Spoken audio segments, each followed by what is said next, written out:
Hello, and welcome to Hammerspace Workshop. Today, we are going to be learning about casting with metal. Now, metal casting is one of my absolute favorite hobbies, and that's because there's something magical about melting metal into a shiny liquid river that then you cause to freeze in the exact shape you'd like it to be in. There's just something amazing about that. Unfortunately, for a lot of us, that means tools that are beyond the reach of the home user. This is primarily due to the temperatures at which most metals that we commonly work with melt. For instance, over here we have a piece of copper. This copper melts at nearly 2,000 degrees, about 1,900 degrees Fahrenheit. Then we have things like brass that are in the 16 to 1,700 degree Fahrenheit range, or bronze. Bronze can be a variety of temperatures, but as low as 1,500 degrees, or silver, which is about the same temperature, about 1700. These are actually some silver alloys that are slightly lower temperature. Or aluminum, which at 1200 degrees is the lowest on our list here. But all of these things are not easy to melt with anything you might have around your home. So today, we are going to remove all of that from the discussion and concentrate on my favorite metal to cast with, pewter. Pewter is an amazing material to work with, and we can create all kinds of really interesting metal objects using only pewter. So pewter is not a specific element, but instead an alloy of two different elements, much like bronze. Now, bronze is an alloy of tin and copper, at least ancient bronze is. So this skull here is made primarily of copper with a little bit of tin mixed in. Now, if we were to take a look at this pewter Aztec treasure, this is made of primarily tin with a little bit of copper. So this is about 80 to 95% tin, and the rest will be copper.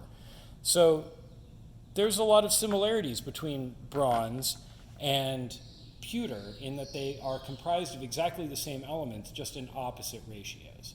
So when you see a bronze statue or a pewter mug, they're made of the same stuff, just in different ratios. Now, pewter is a really amazing material. It's very malleable, it's dense, it has a feeling of value when you pick it up, and it's easy to shine and finish without any sort of mechanical tools. So it's a great opportunity to hone your abilities with working with metal on an inexpensive and commonly available material. Now, let's take a moment and talk about where we are getting our material from today. Today we are going to be using reclaimed pewter that we are harvesting from thrift store finds like this sort of dilapidated candlestick or old fraternity mugs or goblets or candy trays. These sorts of things get damaged and end up in the thrift store and can be had for pennies. Now the question arises, how do I recognize pewter when I see it? Well, many things are going to look like this. When you pick up an aluminum cup or a pewter cup, they're going to feel very different. The aluminum cup is going to be lightweight, the pewter cup is going to be heavy, and will be easy to deform if you squeeze it. Pewter is very, very soft. It's easy to mold into a shape, and this was actually a desirable trait when it was first used for drinking vessels, because you could damage these vessels and then pound them back into shape so that the rowdy tavern goers wouldn't damage your glassware so horribly. So these are maybe $3 or $4 worth of pewter, and we're going to use this today as our donor material so we can melt this down and have some liquid metal to pour into our molds.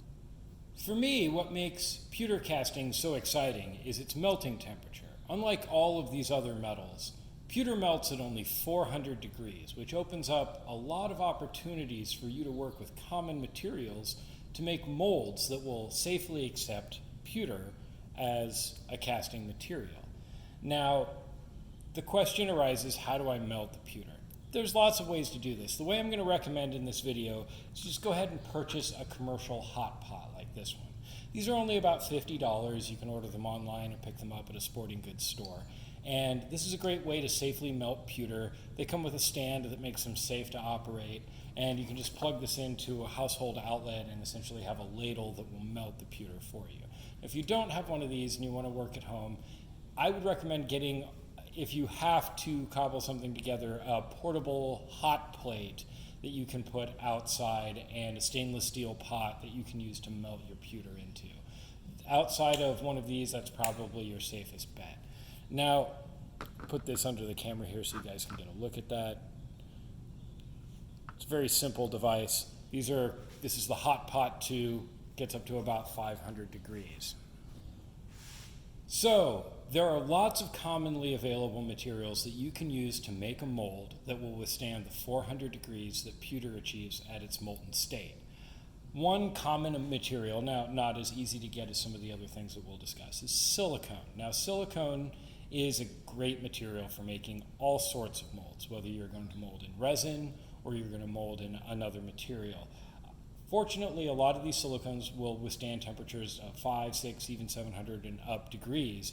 And so with the proper silicone, you can make a mold that you can make pewter parts in. Now in this case, this mold is a mold of the medal that Luke and Han received at the end of Star Wars. And so if you were making a costume and you needed one of these medals, this is a great way to do it. Now the original was printed on a 3D printer and then molded in this block of silicone so that we could add pewter to it. Now the way this mold works is there is another piece of wood that will mate with this piece of silicone and provide a cavity that the metal can flow into and eventually form our part.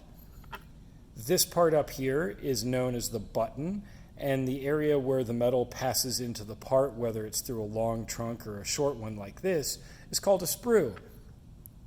And that lets us get these wonderful finished results with our pewter part.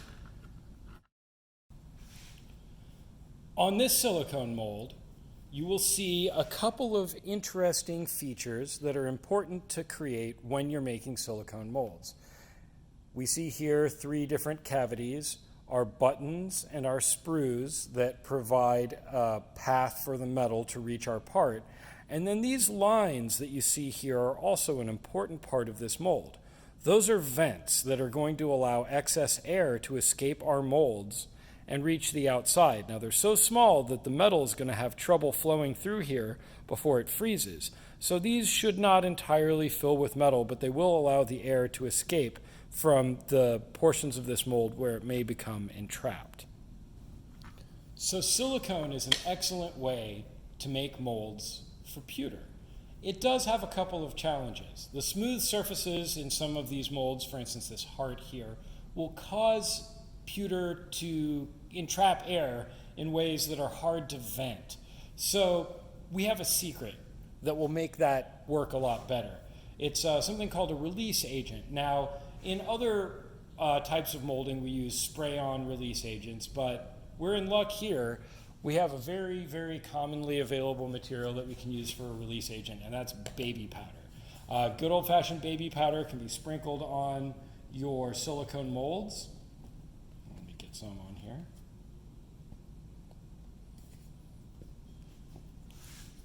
And then gently pat it away. If you see there, we have a nice even coat of baby powder over the surfaces. Well, we need a little extra more there, so. But these tiny particles of talcum powder provide channels for air to escape from all of these smooth surfaces.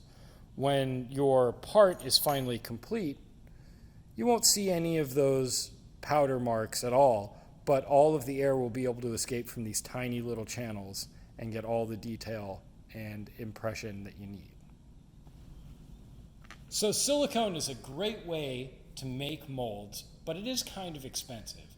Silicone can be around $100 a gallon, and even though you could get 50, 100 parts out of this mold, do you really need that many? So this is an expensive way to make molds, but certainly a very easy way to make molds. But we're going to do something even easier today. Instead of using silicone, which can take hours to cure and again, might be quite expensive, we're going to try another material that you might be able to get for a lot less.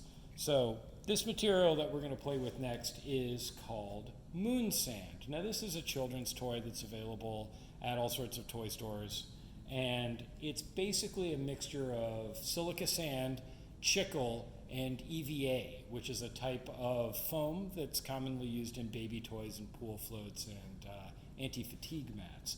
So this stuff makes the sand particles stick together. If I put this under the camera here, you should be able to see that if I make an impression, it stays put. Well, mostly. This material behaves very much like a material that's commonly used for casting called green sand, which is not related to its color. That sand is a mixture of clay and oil and sand and silt and very specific ratios of all of them so that it can take an impression that can later be filled with metal. That's the art known as sand casting. But sand casting is kind of hard to do. It requires a lot of patience and practice, but moon sand sort of gives you the ability to do it without a whole lot of effort. Here's an example of a TARDIS key that I'm molding, made from an aluminum original that we now have a perfect mold to replicate it, which we will do shortly when we start pouring some pewter later on. Now, you will notice we lost a little feature here, this keyway at the top. It's fairly common when I've attempted to do this in the past. It's not a big deal, we just drill it out and saw it in later.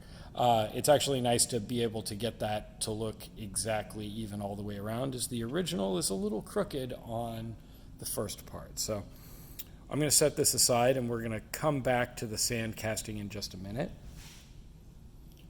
My favorite way to make a mold for pewter is not any way that we would traditionally make a mold for any other material. It's a process of stacking up layers to make a billet style mold out of materials like MDF and cardboard. Now, the simplest way to use MDF and cardboard to make a mold is to start with a couple of outside layers, MDF like this, and some cardboard like this cut into a shape and stacked on top of your MDF. Now, we use that process to create this holiday ornament. And you can see here on the holiday ornament, there's some stripes that are debossed into the surface. Those are simply sheets of cardboard cut out with scissors and glued onto a sheet of MDF, like we have here, and then layered up to create a cavity that the metal can flow into to create the finished shape. This can be done entirely with hand tools and doesn't require any special tools. Now, it is nice if you have a laser cutter because you can get a great deal of precision in very round and smooth shapes. Nice cuts, that sort of thing. But absolutely not necessary. But if you do have a laser cutter, then you can start to play around and make some really neat things. Now, don't worry, we have a laser cutter here at the space. If you need help getting something created, we are happy to do your laser cutting for you. Here's a couple of examples of some weltings.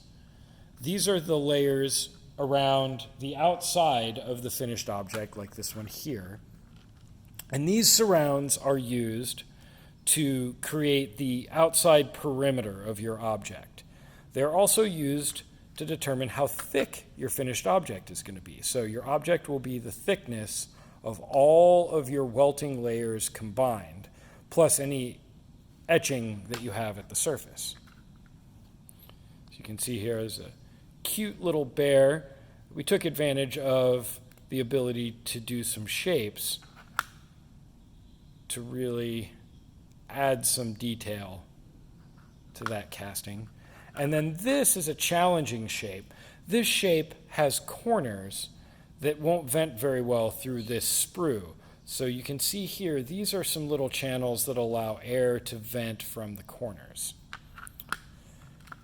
With enough experience and working with casting for a long time, it becomes obvious where your problems are going to be. And what's nice about using pewter to cast with is if you make a mistake, it's easy enough to just toss it back into your melting pot, melt it down, and give it another shot. Now, that's simple 3-layer molds. They have a pattern on one side,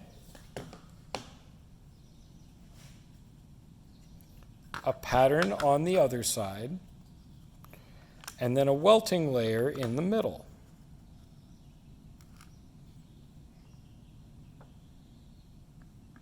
Now, in this case, it was very challenging to remove this hammer without breaking the welting here. So this welting is designed to come apart to make removing the finished part much easier.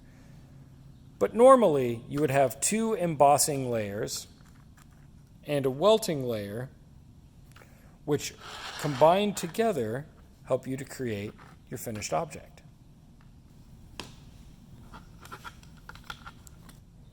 Moving beyond simple 3-layer molds, you can start to make more complex molds that have a number of layers, like this one here. Now, this is an exterior layer. Here's one of our embossing layers, our welting, another embossing layer on top. So that part's a simple 3-layer mold. But then this one has these 2 additional plates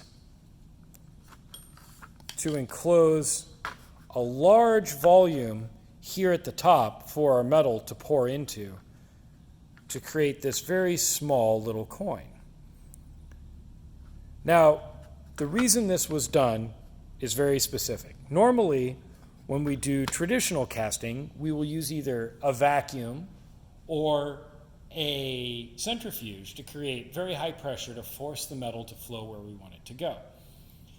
There are also ways to add additional gravitational forces to something without spinning it in a circle or sucking it with a vacuum pump, and that's just by piling stuff on top of it. So we're doing this the cheap and easy way by just heaping a bunch of extra metal on top of our mold.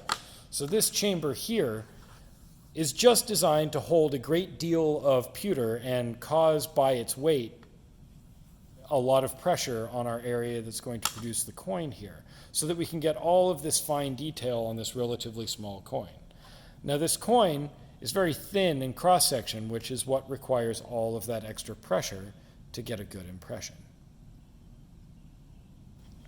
Most of the molds we've been looking at are fairly small, but it is possible to mold fairly large things using pewter as well. Now, it's a little more challenging because of the volumes involved, but it's possible to make some really neat props using pewter. In this particular case, we're taking a look at a mold for a Beskar ingot. Now, what I think is interesting about this mold is that it's using a bunch of techniques in combination. First of all, we've got the etching on the surface to create a Damascus look to the surface of our finished pewter.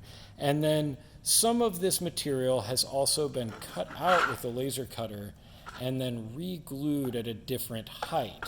This is going to create some little impressions in our finished part here, as well as this Imperial logo, which by its added depth creates the look of a stamp that's pressed into a Damascus-looking block of Beskar.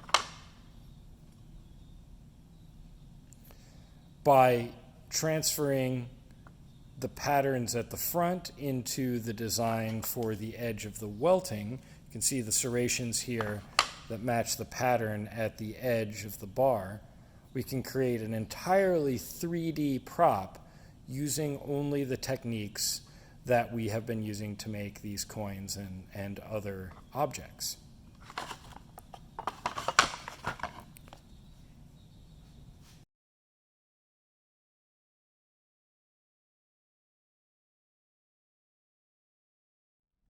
Right, so here we have our hot pot.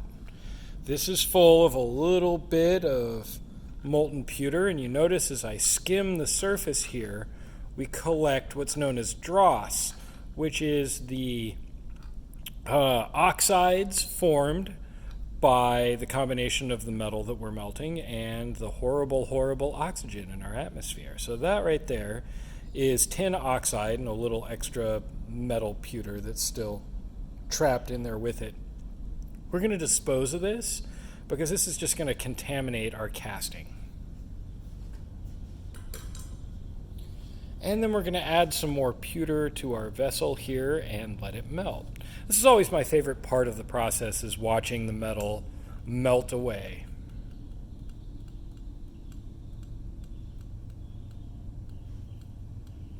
And we're all melted. All right, so our models are all set up and ready to go. All we have to do is pour some of this molten pewter into them. So I'm going to take this hot pot, and then we're going to pour into these 3 molds here.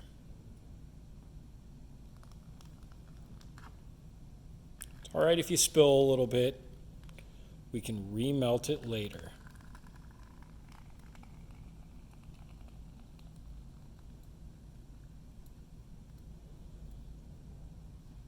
And the molds are now completely full. Oh, we have one last mold to do. And for our last trick, we're going to pour our sand mold of this TARDIS key. Let's see if we can do this without damaging the sand.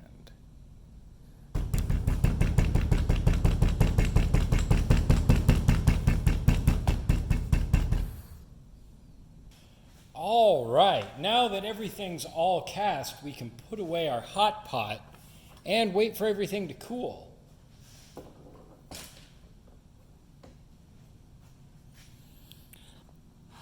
These should already be cool enough to start opening up. The first one that we did is our hammer space hammer. It's always my favorite part of the whole process, is waiting to see what happens on the inside. So we should be able to peel this away. Let's open this up here.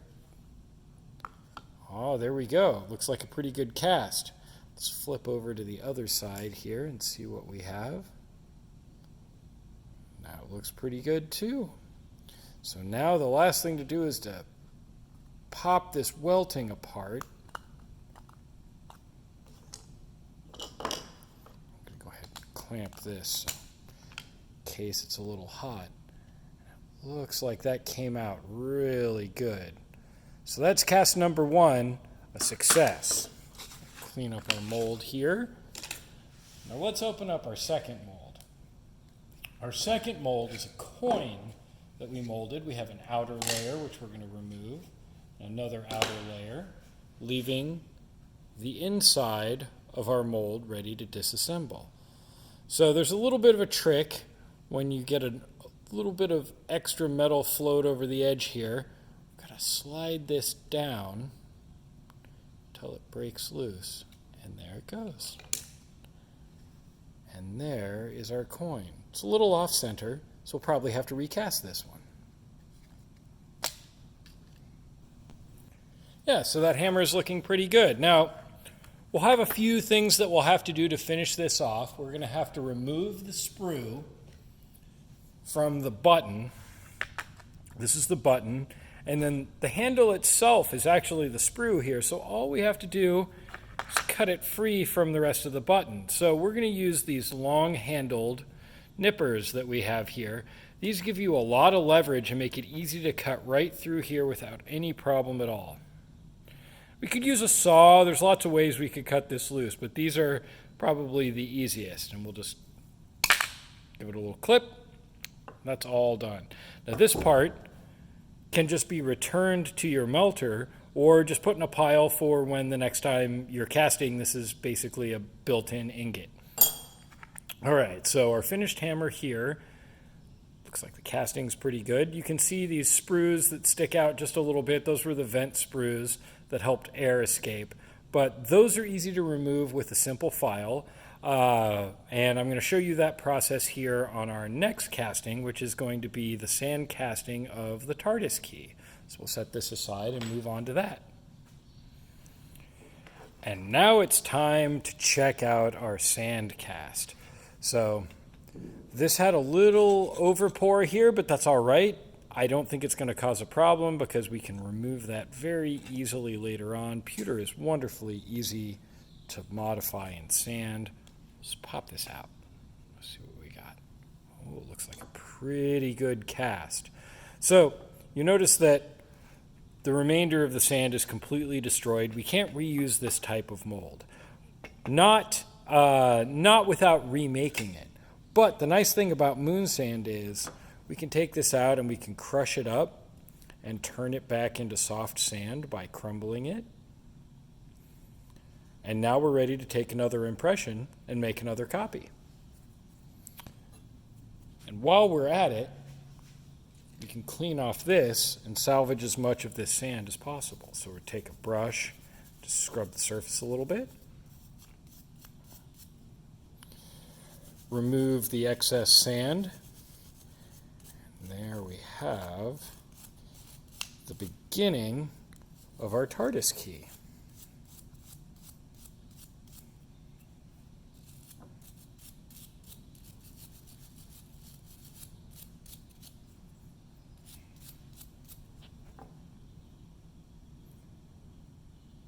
It's a pretty good impression. Now it's going to need a little filing here and there and a little bit of drilling here. And we'll go do that now and get this all cleaned up. So all I'm doing now is taking a small needle file and cleaning up the little bit of flashing at the edge of the back of this part. Now it's very, very thin, so this file makes short work of it, especially considering how soft pewter is. So all things considered, pewter is one of my favorite metals to work with because it's just so forgiving. When you're just getting started, all of these tasks can be very tiring if you're not used to the work involved with filing or cutting.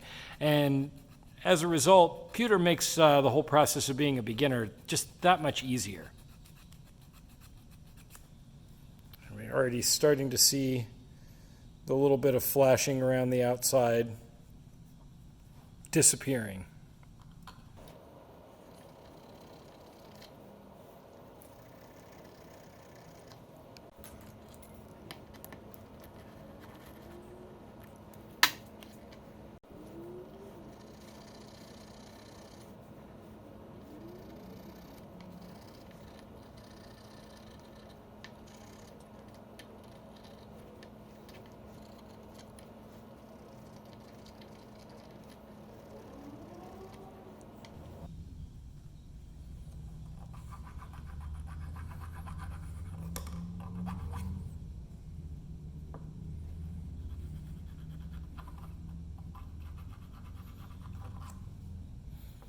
So with simple hand tools, it's fairly easy to clean up any sort of flashing or overcast from these sand molds, which is fairly common with sand molds. There's always a little bit of a defect here or there.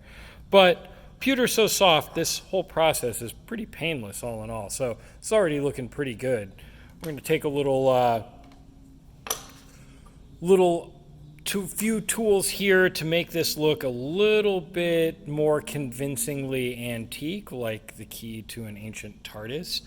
Traditionally, how you would darken pewter would be to mix in lamp black or soot with some oil or other material and then work that into the surface to darken it. But these days we have dry erase markers, so we're gonna do that. Actually, that one's pretty dry. Let's get a fresh one here. That's much better. All right, so we're just going to give this a pretty good coating of black. We're really trying to get it down in all the nooks and crannies, so the trick is to use the sharp edge of a marker like this. There's natural patinas that you can use, but pewter just doesn't get very dark when you apply chemical patinas to it, so this is a pretty neat trick to give it some age pretty convincingly really fast. So we're going to work that dry erase marker onto the surface, and then we're going to grab ourselves some steel wool. So the steel wool here, this is quadruple aught steel wool. Those 4 zeros mean that it's extremely fine. This is a lot more fine than what you would use to clean your pots and pans in your kitchen, but this is a remarkable material to use along with pewter to get a really nice finish on a finished object. So let's take this key here and we'll just give it a little scrub down with our quadruple aught steel wool. look at that luster come out of this part. Like, this is already looking amazing. So you can see that really pops all the details on there. A little bit of dark down in the valleys makes it look like it wasn't just cast a few minutes ago. So this is essentially brand new, ready to go prop. I probably need to do a little bit more filing here to finish off this. And we'll take a look next to the original aluminum prop. I'd actually say that the pewter one looks a little bit better, you know, minus that little bit of filing I need to do there at the top. Looking pretty good for a copy. Got a little bit more filing to do down here in these crevices to get the last of that flashing out, but you guys get the idea. This is a very quick way to reproduce a prop.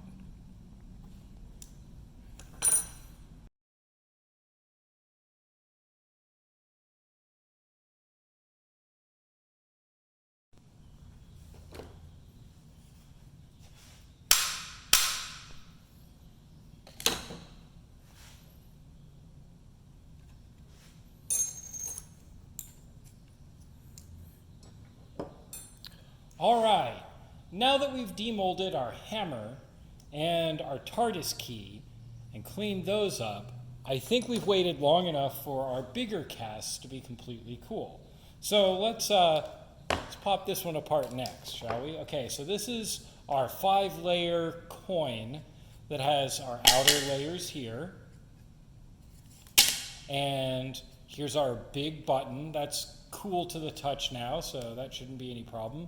And we're going to want to slowly take this apart. I'll do this under our close-up camera here so you can see what's going on. Oh, look at that. That is a beautiful casting there. Looks like that came out just right. Now we'll remove the welting so it doesn't get damaged.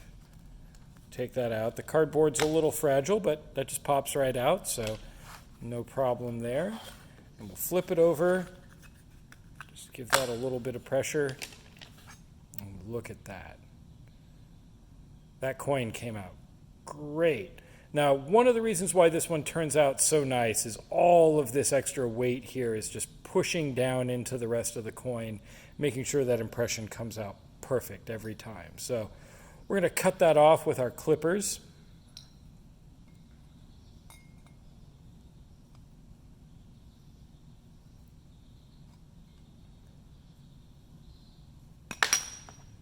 Go. Ta-da!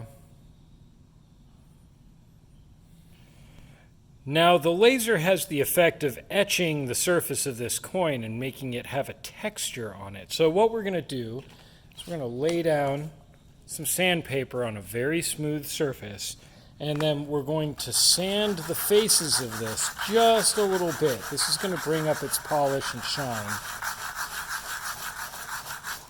Look at the other side here.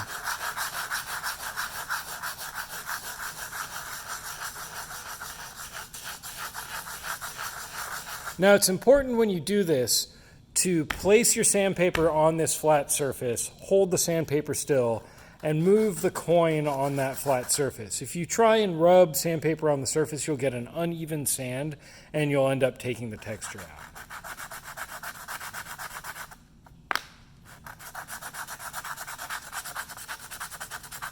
And then once we've got a good polish on here, we're going to take more of our dry erase marker and our coin.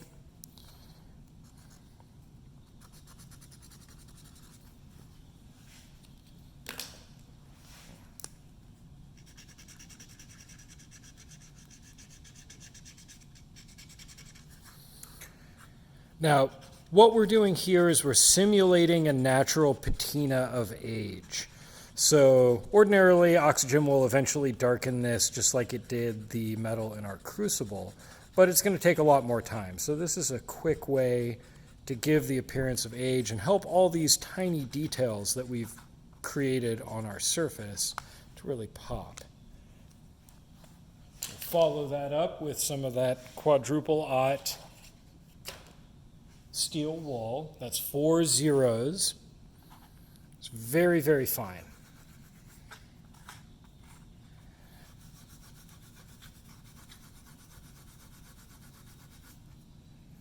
Oh, that looks good. And the combination of a quick sand and then a polish with some steel wool really makes that surface shine, and all that little detail pop right out of our surface. So this looks really great. Like, this is easily the match for anything pressed in a multi-ton stamp with common materials that you have right in your house. Just one more mold to go, and we're done with all of our casting. Another outer layer. Everything looks good so far. Let's go to the close-up. Oh, look at that. That's beautiful.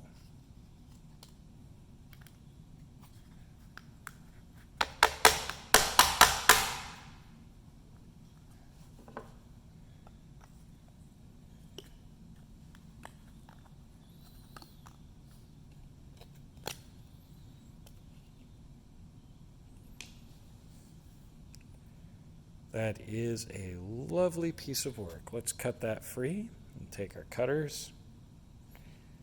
Carefully get in here and separate our coin.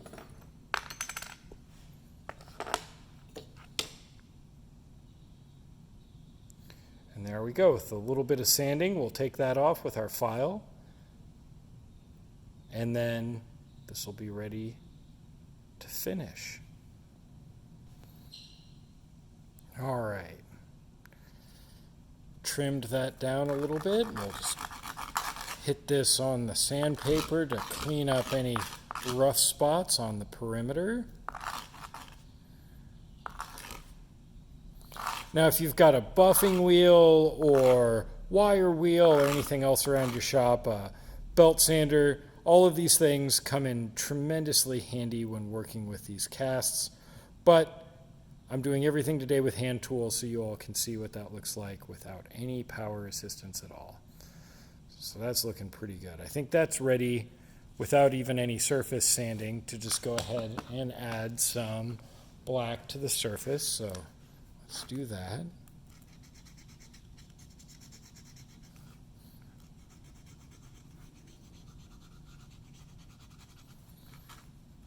Even permanent marker will work just fine for what we're doing here. So if you don't have a dry erase marker, you don't have to worry about that.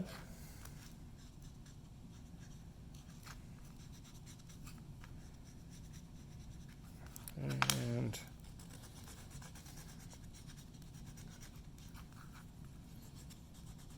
get the other side too.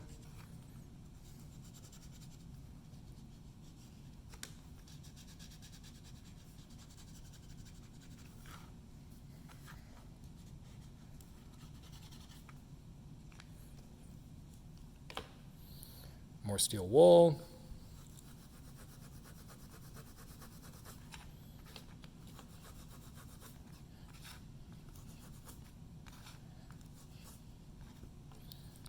Got a little overzealous there with the steel wool.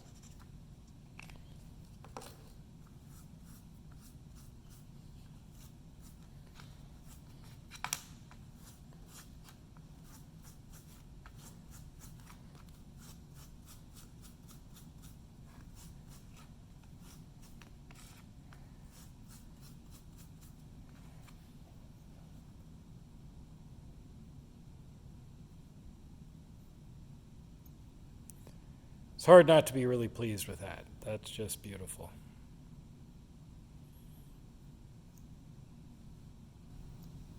It's hard not to be really pleased with that. That's a beautiful piece of work, and I'm extremely happy with how that one came out.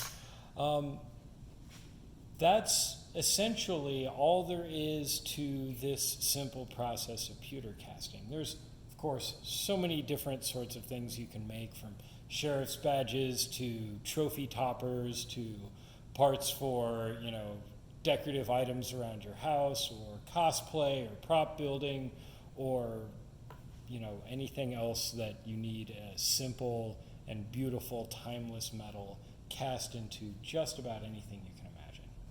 Thank you for joining us today, and enjoy Maker Faire. Keep making out there.